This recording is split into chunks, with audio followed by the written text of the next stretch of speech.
Bienvenidos al episodio número 17 de Conversaciones DLC, un podcast de lo cotidiano y lo no tanto.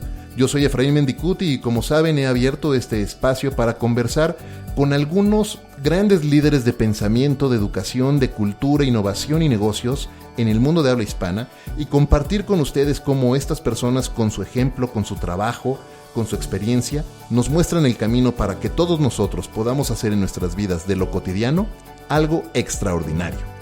¡Comenzamos!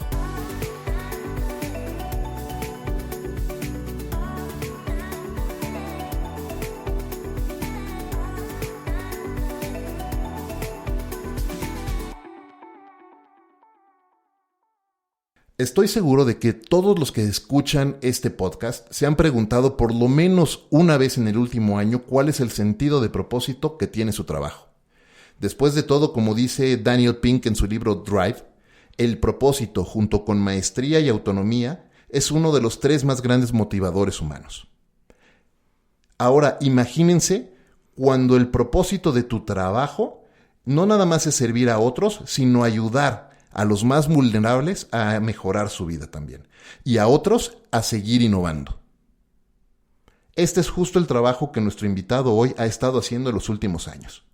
Científico investigador del Instituto Internacional de Investigación Avanzada en Telecomunicaciones e investigador invitado y miembro de la facultad de la Universidad de Osaka, Japón, nuestro invitado ha sido reconocido por la revista The Technology Review del MIT como uno de los 10 más importantes innovadores de México, abajo de los 35 años de edad, por su trabajo de investigación en técnicas de aprendizaje profundo aplicado a la interfase cerebro-máquina para controlar androides.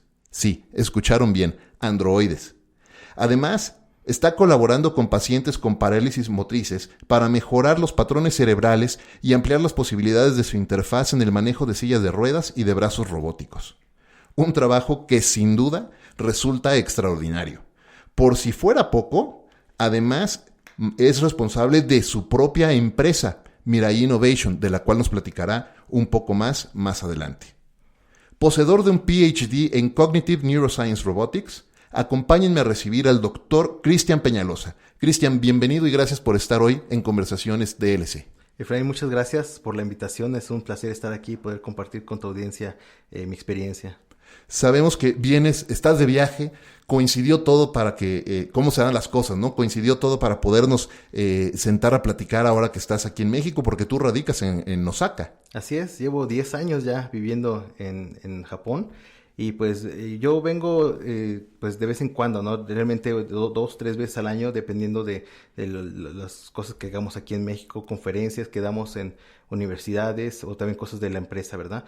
En este caso, pues vengo a hacer conferencias. Estuve hace 3 días en el TEC de Monterrey. Ahí di una plática sobre neurotecnologías. Ayer estuve aquí en la UNAM, en lo que es el centro de IMAS, y también ahí di una conferencia sobre tanto robótica como neurotecnologías. Qué interesante el mundo en el que vives y en el que has desarrollado toda una carrera y además innovado y trayendo cosas nuevas a la mesa. Pero antes de llegar a ese punto me gustaría empezar un poco por el principio y pedirte que nos cuentes un poco de tus primeros pasos, porque originalmente tus primeros estudios universitarios fueron en Computer Engineering, ¿correcto? Sí es. Y después de ahí pasas a una carrera que a lo mejor ahora es un poco más común, pero en aquel entonces no era tan común tal vez, y pasas a empezar a adentrarte en el mundo de la robótica y después en el mundo de la neurociencia. Platícanos un poco cómo ha sido eso y por qué ese camino. Bueno, si nos vamos un poquito a la historia, pues realmente yo crecí en lo que es en Tijuana, y pues de ahí, pues por ser frontera, pues yo cruzaba todos los días para ir a la preparatoria, a la high school. Y posteriormente pues se dio la oportunidad también de que yo entrara a la universidad ahí en San Diego. Es ahí donde yo estudié la carrera de Computer Engineering. Y bueno, ahí es donde uno empieza a aprender todos los conceptos, tanto del aspecto de lo que son algoritmos, ¿no? Lo que es ciencias de la computación, pero también mezclado con ingeniería eléctrica, porque a mí me gustaban las dos ramas y al final de cuentas yo decidí estudiar esta carrera que es la que te da las dos, ¿no?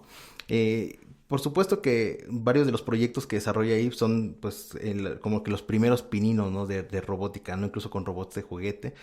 Tuve la oportunidad de hacer una estancia antes de graduarme en Alemania, en el cual también trabajé en un proyecto con robots chiquitos, ¿no? Para poder proveerles visión, ¿no? Regresando, me gradué, fui a lo que es Japón, en la Universidad de Osaka, entré al programa de Ciencias de la Ingeniería, y pues ahí es donde me enfoqué en el área de robótica, pero más que nada es en el área de inteligencia artificial aplicada a la robótica, ¿no? ¿Cómo podemos hacer que esos robots puedan aprender cosas de una manera también interactiva, ¿no? No solamente juntando cientos y miles de data, de imágenes, cosas, sino que realmente tú interactúes con el robot y que el robot asimile ciertas información, adquiera ese conocimiento y después lo pueda aplicar, ¿no? Posteriormente, esta área de la inteligencia artificial fue lo que yo empecé a aplicar ya en el siguiente paso, que fue en el doctorado, donde ahí en la Universidad de Osaka se abrió un programa especial que se llama Neurociencia Cognitiva Aplicada a la Robótica. De hecho, la Universidad de Osaka fue la primera universidad en el mundo que sacó este programa, en el que se trata de explorar las capacidades humanas, tanto desde el aspecto de comportamiento como desde el aspecto neuronal, para poder aplicar a lo que son robots, cómo utilizarlos como plataformas. Yo decidí entrar a este programa y pues ahí fue donde conocí yo el tema de las interfaces cerebro-máquina, que después me di cuenta que pues tenía bastantes limitaciones por las cuales yo podía utilizar la inteligencia artificial para mejorar estos sistemas. Vamos un paso atrás. Cuando empiezas a hablar de neurociencia cognitiva, ¿nos podrías explicar un poco de qué se trata y luego cómo se integra con la robótica? Claro. En realidad, en la neurociencia cognitiva, en lo que nosotros tratamos de hacer es encontrar ciertos comportamientos, incluso pueden ser neurales, pueden ser también de comportamiento de la misma persona, y tratamos de crear modelos que se puedan aplicar a los robots. Un ejemplo de ello, por ejemplo, que puedo decir es cómo hacer que los robots tengan un sistema de percepción visual que se parezca al de los humanos. ¿Qué es lo que nosotros hacemos? ¿Qué es lo que nuestro cerebro hace al momento de tratar de percibir cosas?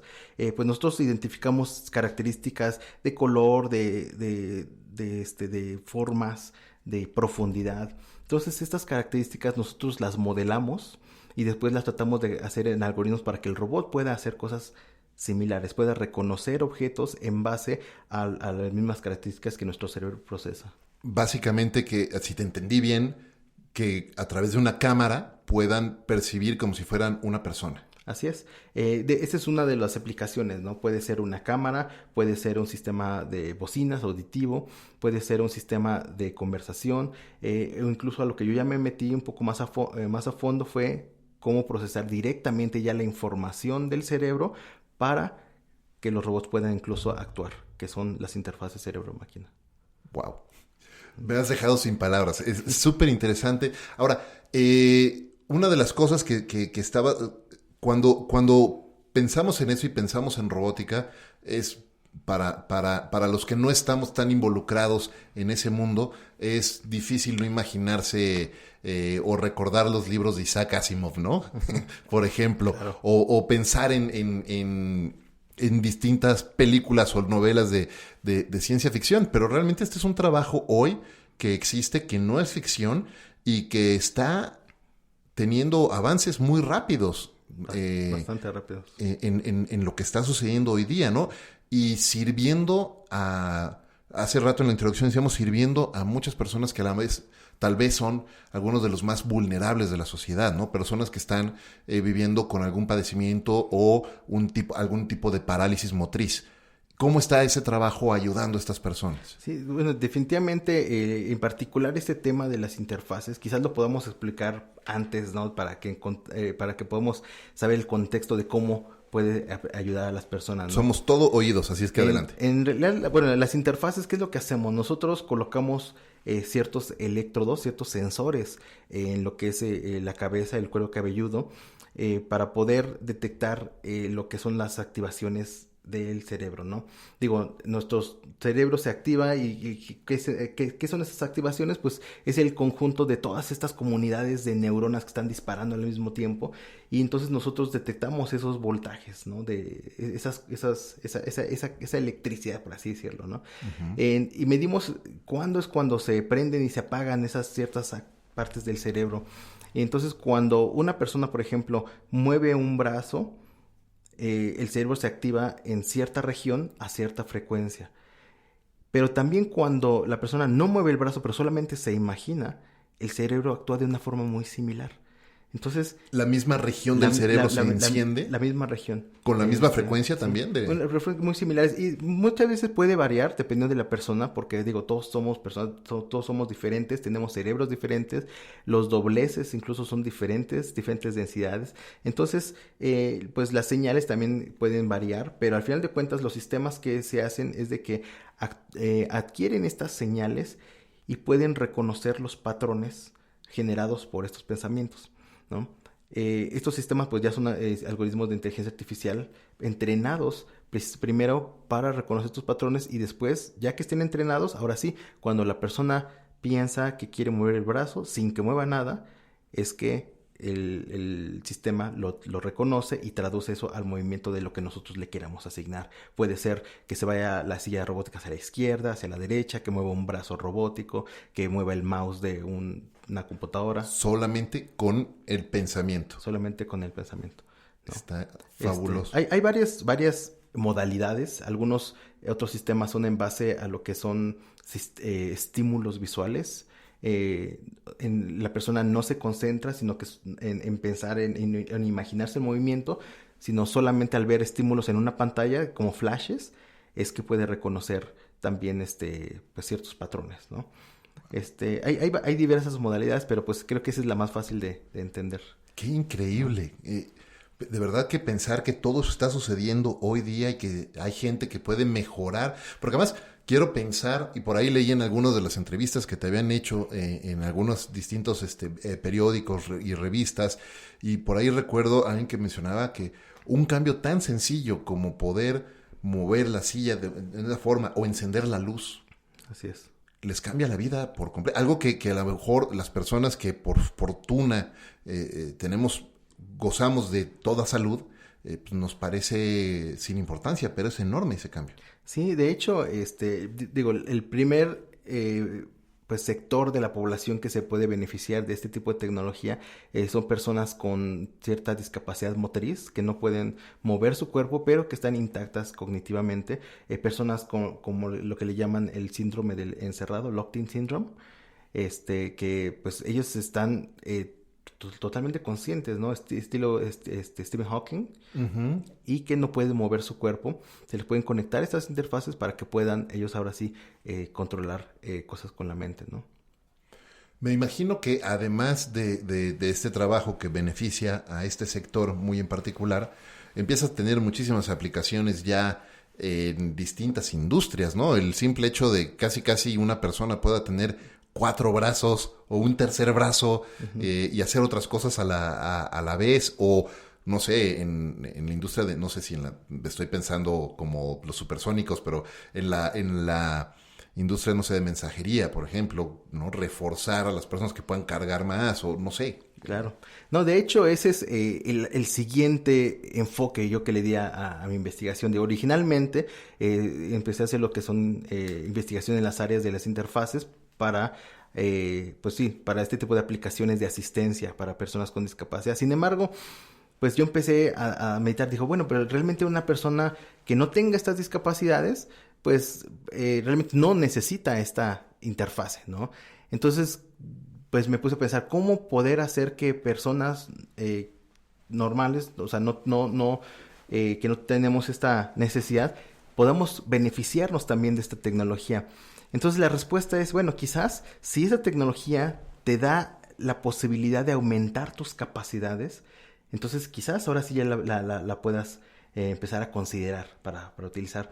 Es desde ahí que donde salió la idea de poder crear un tercer brazo robótico controlado con la mente, pero que te da la posibilidad de tú hacer más de una tarea a la vez, algo que pues nosotros por nuestra limitación física todavía no podemos hacer, ¿no?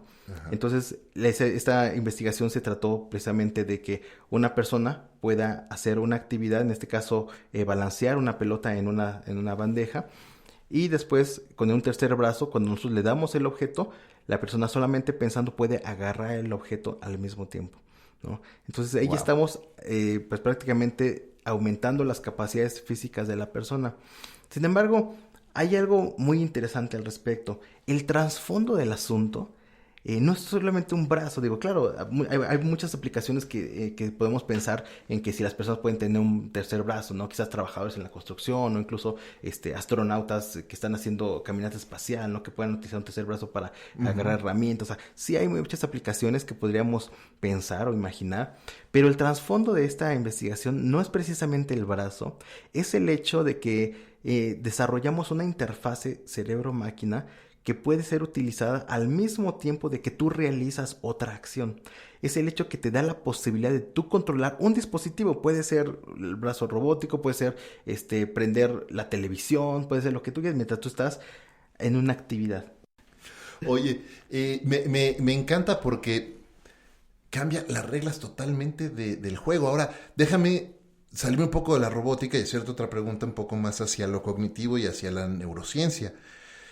Hay un concepto que me encanta leer al respecto y es el tema de la neuroplastía y la capacidad que tiene nuestro cerebro de volver a aprender y volver a crear conexiones neuronales. Y en otro de los episodios platicábamos con una amiga del podcast, Marisa Rosell, que tiene epilepsia, padece de epilepsia. Y entonces esto la llevaba a tener ataques de ansiedad, de ataques de angustia, y en los estudios que le hicieron y lo que todo nos platicaba, que la angustia se le iban marcando como canales en el cerebro y que y por ahí pasaba la carga eléctrica, ¿no? Ya directito, como que les hizo la carretera para los ataques de ansiedad. Y después ella aprendiendo técnicas de respiración, tranquilidad, vaya, distintas de meditación, etcétera, para poder tranquilizarse, empezaba a borrar eso. ¿Cómo suceden esos fenómenos en el cerebro? No, definitivamente, digo, nuestro cerebro es una máquina increíble, espléndida, de absorción, de aprendizaje, que se va reconfigurando día a día, ¿no? Y es esto a lo que se le llama la plasticidad, ¿no? Cómo poder crear nuevas conexiones en base a nuevas experiencias, nuevas sensaciones. Al momento de nosotros, por ejemplo, hacer los experimentos, pues la gente empieza a experimentar con un tercer brazo que pues originalmente no tiene. Entonces el cerebro se adapta de tal forma en que pueda también controlar ese tercer brazo. Entonces lo que hacemos en esa investigación es encontrar dónde, en qué parte del cerebro y a qué frecuencia se está activando y desactivando esa nueva habilidad que está adquiriendo la persona, ¿no? Incluso, ese es en el caso de, por ejemplo, un tercer brazo, ¿no? Un brazo robótico, pero incluso pacientes, estaba leyendo por ahí, corrígeme, a lo mejor me equivoco, pero estaba leyendo por ahí de pacientes de embolias cerebrales, ¿no? Que han tenido alguna embolia y que han perdido el movimiento en alguna mano o en alguna pierna, y que a través de terapia y de mucho trabajo, esa neuroplastía se encarga, ¿no? O les ayuda a readquirir la capacidad de mover ese miembro. Claro, incluso también ha habido mucha investigación en el que a veces cuando hay lesiones en partes del cerebro, se reconecta de tal forma que puede adquirir la habilidad perdida o que procesaba esa parte del cerebro en otra parte del cerebro, ¿no? Hay una muy famosa en la que reconectan la parte visual, o sea, donde se procesa la parte visual, la reconectan en la parte auditiva y esa parte auditiva empieza a ver, puede aprender a ver, ¿no?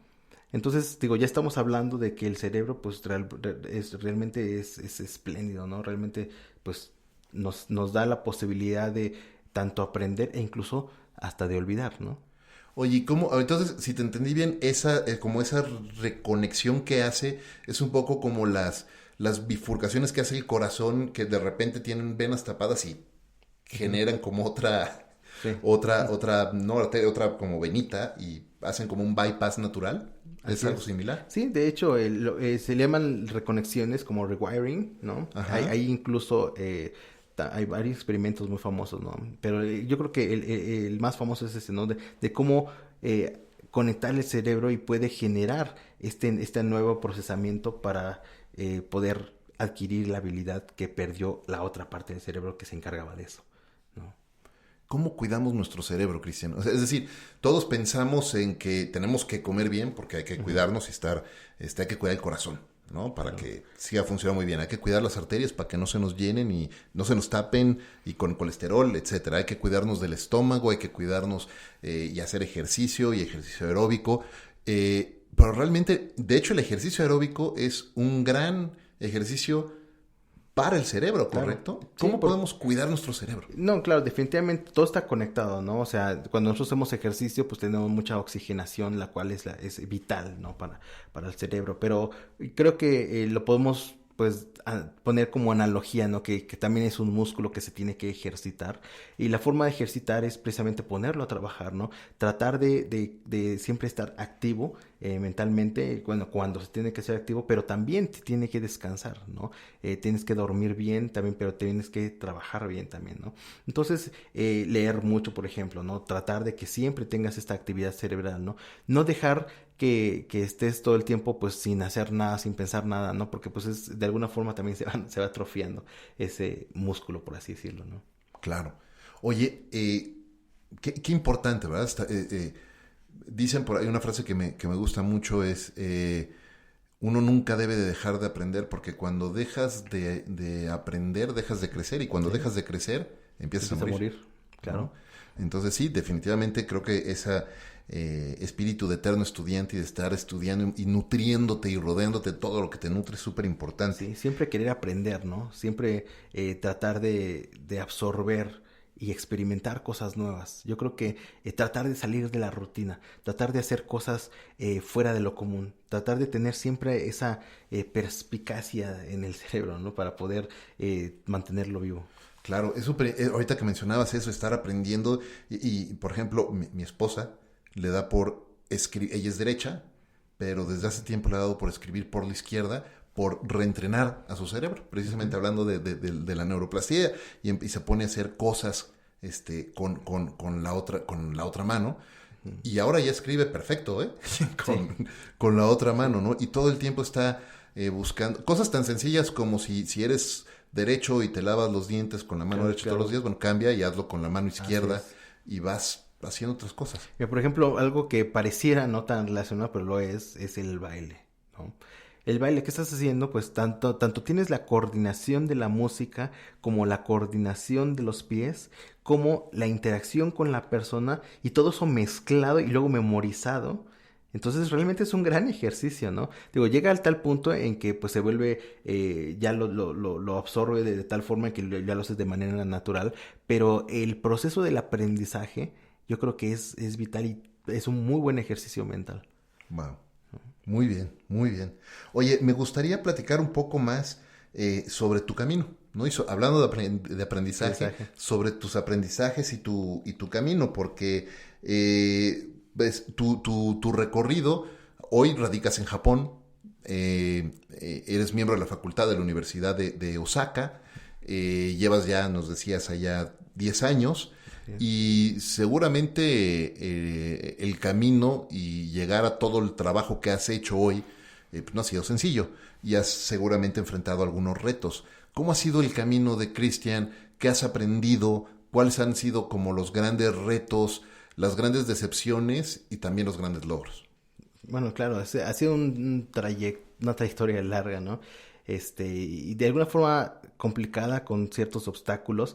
Yo creo que uno de los mayores es el hecho de llegar a un país sin conocer a nadie, sin hablar el idioma y pues enfrentarte a una nueva realidad, decir, ya estoy aquí y ahora qué, ¿no?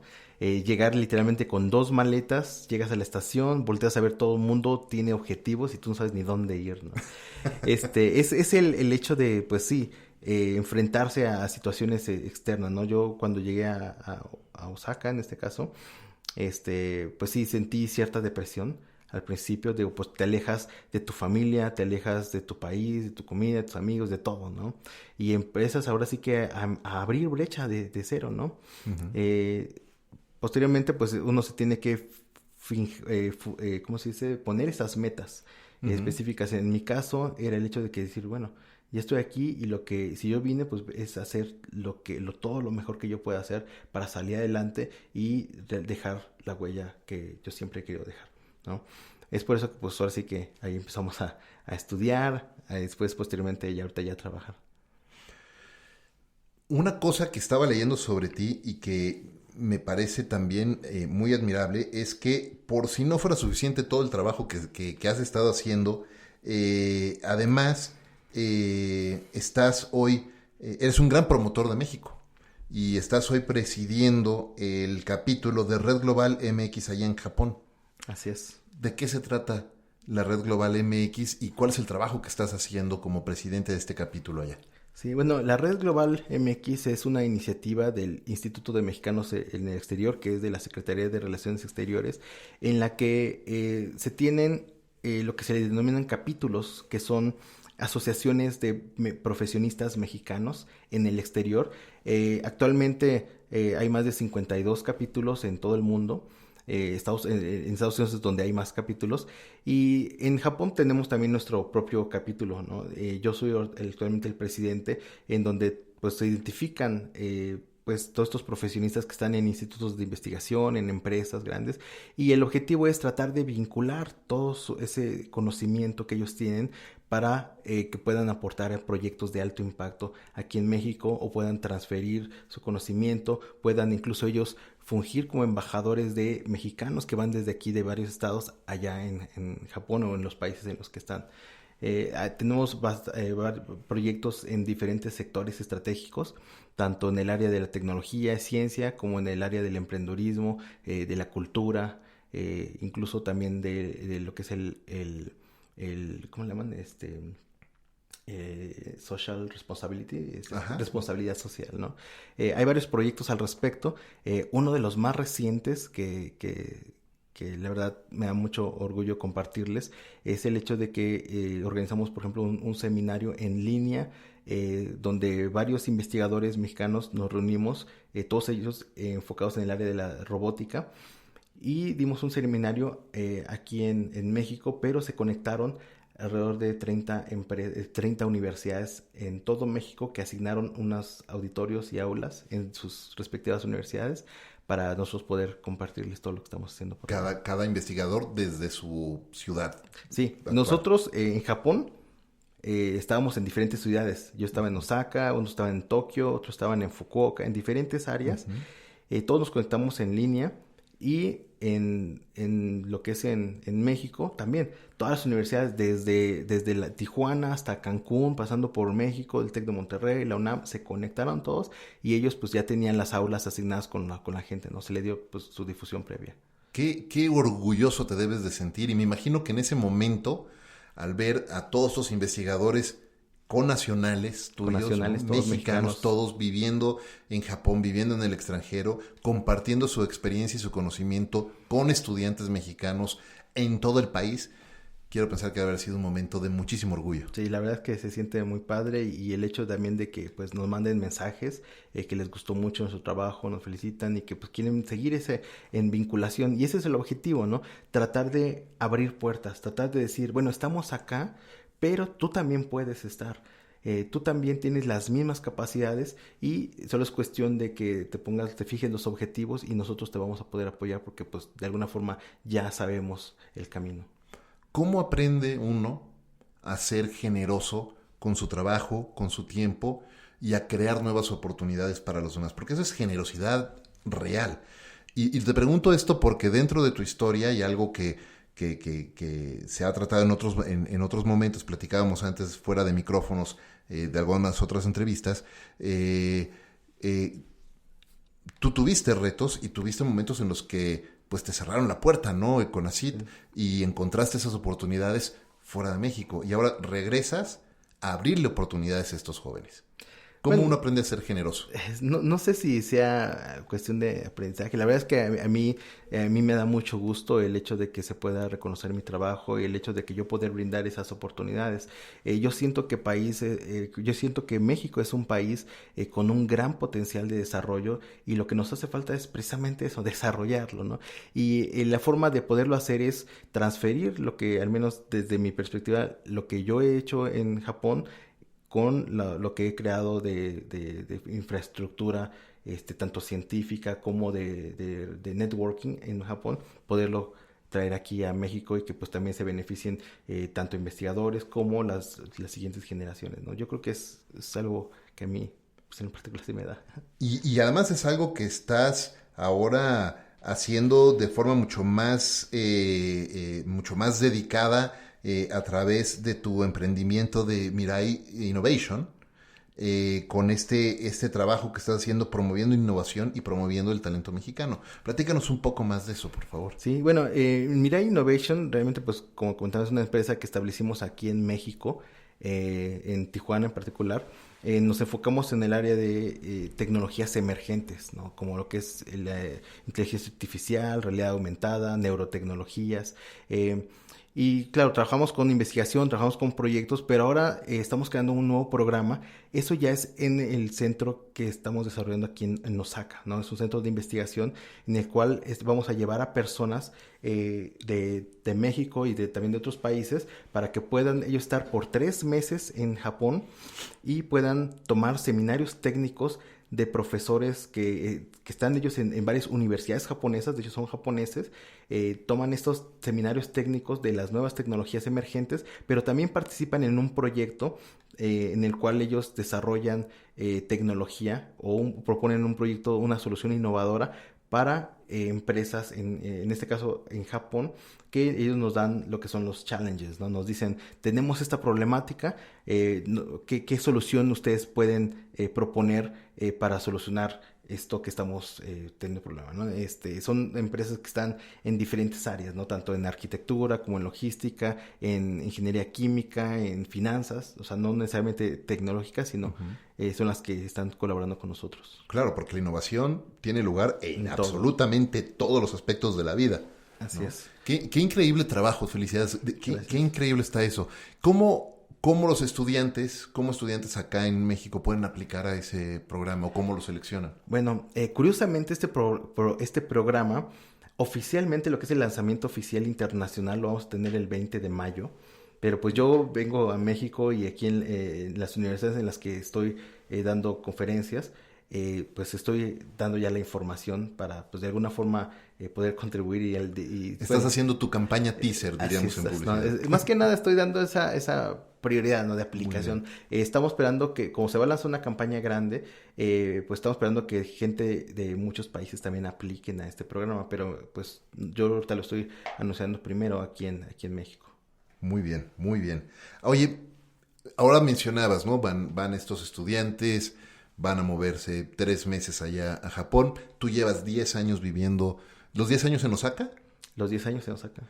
¿Qué costumbres, formas de trabajo, hábitos has aprendido o te formaste allá que absorbiste de la cultura japonesa que son muy respetados por esa ética que tienen tan grande de respeto a los demás, de ética de trabajo, etcétera? ¿Qué costumbres o formas de trabajo aprendiste allá y absorbiste para ti?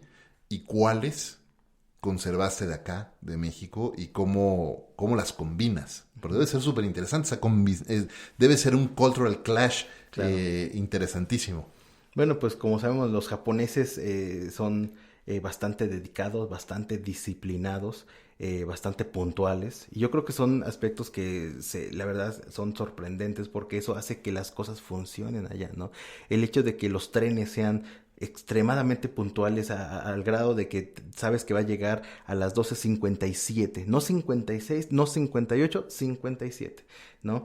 Te hace que tú puedas programar tus actividades con exactitud y eso te hace ser más disciplinado porque sabes que puedes hacer más cosas en menos tiempo, porque realmente los tiempos los puedes medir.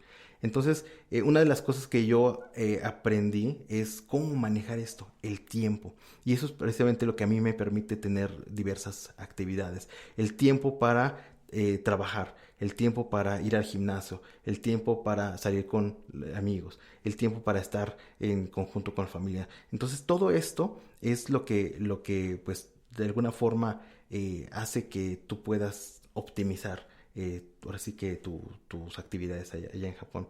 Y como me preguntabas de México, ¿no? ¿Qué cosas son las que he conservado? Yo creo que el hecho de ser curioso, el hecho de ser, ¿cómo le llaman, no? Que cuando no encontramos la solución, nosotros nos las arreglamos. La creatividad mexicana. La creatividad mexicana. Yo creo que es algo que yo sí he conservado. Y eso es en contraste a los japoneses. En los japoneses muchas veces ya tienen predefinidas ciertas reglas o ciertas metodologías. Y si algo sale fuera de contexto, de alguna forma se espantan, ¿no? O no saben qué hacer en esas situaciones. Entonces, como mexicano, ahí es donde nosotros, yo puedo darle esa otra perspectiva a cómo resolver las problemáticas, ya utilizando creatividad, optimizando recursos que no tenemos, cosas así, ¿no? Oye, y no se sorprenden, no se sacan de onda porque el otro día platicaba con una persona que vive también en otro país, donde también las cosas vive en Canadá y las cosas también son muy estructuradas y ya hay ciertas formas y the way of work, como dicen ellos, ¿no? Y ya está establecido. Y él trae ciertas inquietudes de hacer cosas distintas y empezar a innovar y cambiar algunos procesos o hacer cosas que mejoren el proceso y lo voltean a ver como, ¿pero por qué quieres hacer esto si esto ya está funcionando muy bien? Así es. ¿No? Sí, es eso, es el tratar de incluso, ¿no? Contribuir con creatividad para mejorar las cosas, ¿no? Es muy diferente cuando ellos ya tienen esa estructura en el cual pues ya todos están de acuerdo y funcionan, ¿no? Pero pues a veces eso es lo que ha hecho que yo pueda proponer sistemas que a veces se crean que no son posibles. Es como dicen, ¿no? A veces te toman de loco y después ya se unen a ti, ¿no? Y es lo que a mí me pasó cuando propusimos lo del brazo robótico tercero, pues me decían, o sea, ¿cómo? O sea, es algo loco, ¿no? Pero no, al final de cuentas lo logramos, lo publicamos en la revista de Science Robotics y pues realmente ya se reconoció a nivel mundial. Qué increíble. Mencionabas ahorita cómo manejas el tiempo y mencionaste distintos momentos en tu día a día, el trabajo, el gimnasio, los amigos, la familia.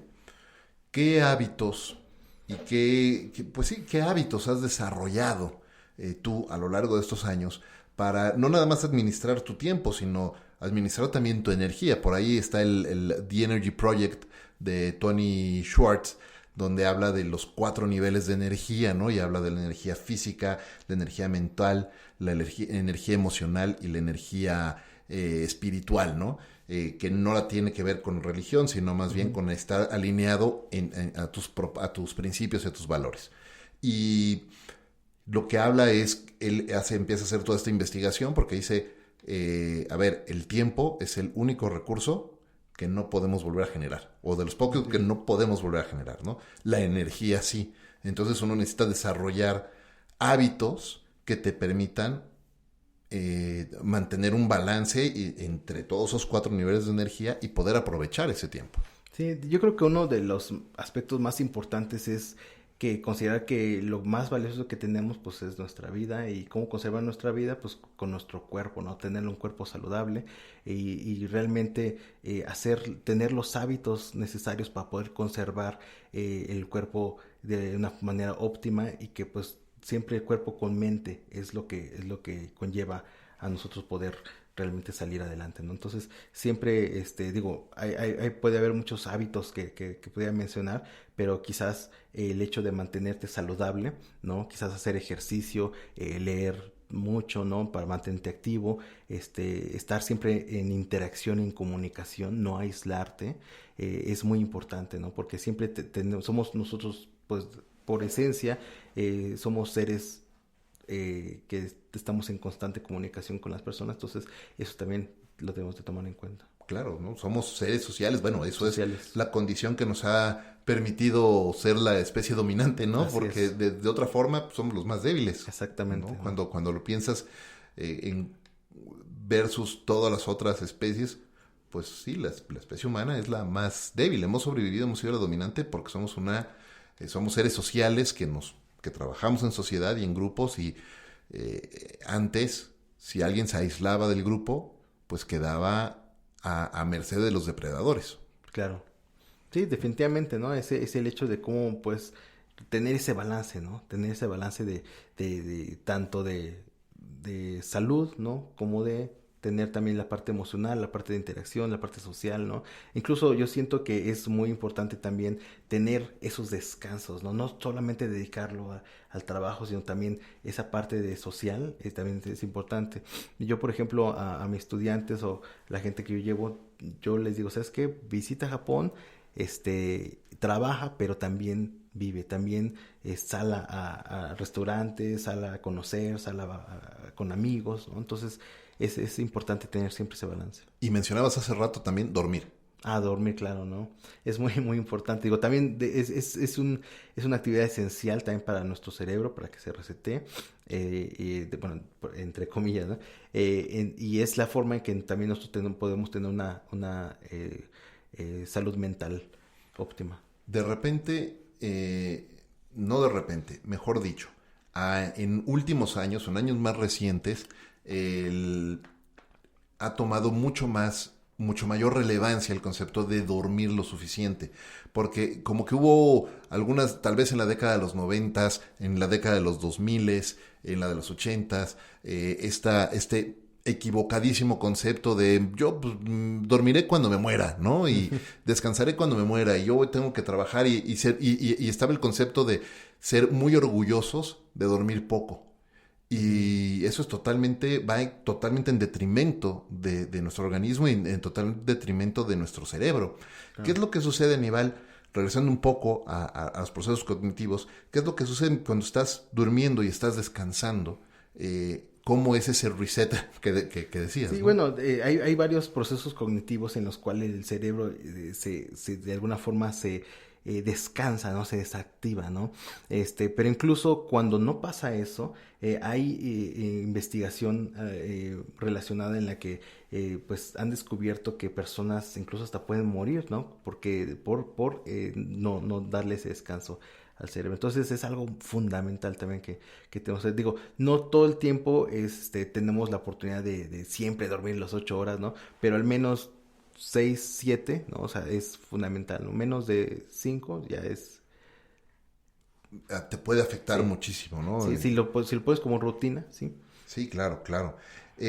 De todo, nos estamos acercando ya a la recta final y quisiera hacerte 2 preguntas más antes de llegar a la última, ¿no? Okay. O sea, 3 preguntas más. ¿Cuál es el trabajo, la primera, cuál es el trabajo de todo lo que has hecho en los últimos años del cual estás más orgulloso de lo que has hecho y puesto en servicio de los demás? El trabajo del cual estoy más orgulloso y puesto al servicio de los demás. Bueno, pues es una pregunta muy interesante, ¿eh? Me agarras en curva. Digo, al final de cuentas, todo el trabajo que yo hago trato de siempre dar mi mejor esfuerzo, tratarlo de compartir. Quizás uno de los mayores retos para mí, y bueno, ya profesionalmente hablando, uh-huh, como investigador, un investigador siempre quiere pues hacer que su trabajo sea reconocido y que pues de alguna forma sea trascendental, ¿no? Que sirva como base para las nuevas generaciones científicas, y la forma de hacerlo es a través de publicaciones de alto impacto, ¿no? Como investigador siempre tenemos esa espinita de querer publicar en Science o en Nature, en Cell, ¿no? Entonces al menos ya pues ahora sí que gracias a Dios ya se logró el año pasado conmigo, y pues me siento la verdad muy satisfecho de que pues todos estos años de investigación y desarrollo pues dieron fruto para ya poder sacar ese achievement, ¿no? Muy bien, muy bien. ¿Dónde la gente la gente que nos está escuchando, dónde o cómo pueden conectar contigo, dónde te pueden seguir y aprender más de Cristian? Claro, bueno, puede ser por medio de la página de la empresa, mirai-innovation-lab.com. Puede ser también por medio de mi cuenta de Twitter, que tengo es CHPESA, @, ¿no? Y tengo también, pues ahora sí que la cuenta de Facebook, que mucha gente también me escribe, me manda mensajes. ¿Como Cristian Peñalosa? Como Cristian Peñalosa, ¿no? Ahí sale mi foto, entonces mucha gente me puede contactar también por ahí. Excelente. El tema principal de este podcast es cómo podemos hacer de lo cotidiano algo extraordinario. Sin duda tú has hecho muchas cosas extraordinarias en los últimos 10 años.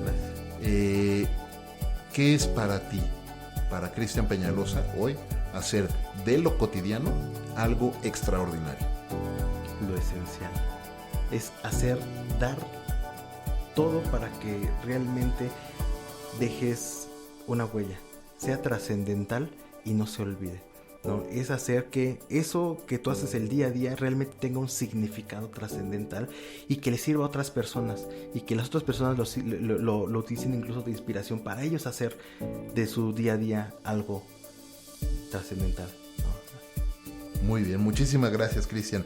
Ahora sí, estamos llegando ya al final de este episodio número 17 ya de Conversaciones DLC, pero antes de despedirnos quiero hacerte un reconocimiento, Cristian, por el ejemplo que nos has dado de generosidad al estar promoviendo y conectando a talento mexicano en el extranjero, por poner el nombre de México en alto con el trabajo de investigación que has estado haciendo, y por además, con resultado de ese trabajo, estar ayudando a tantas y tantas personas a mejorar su vida y hacer de su vida cotidiana algo extraordinario.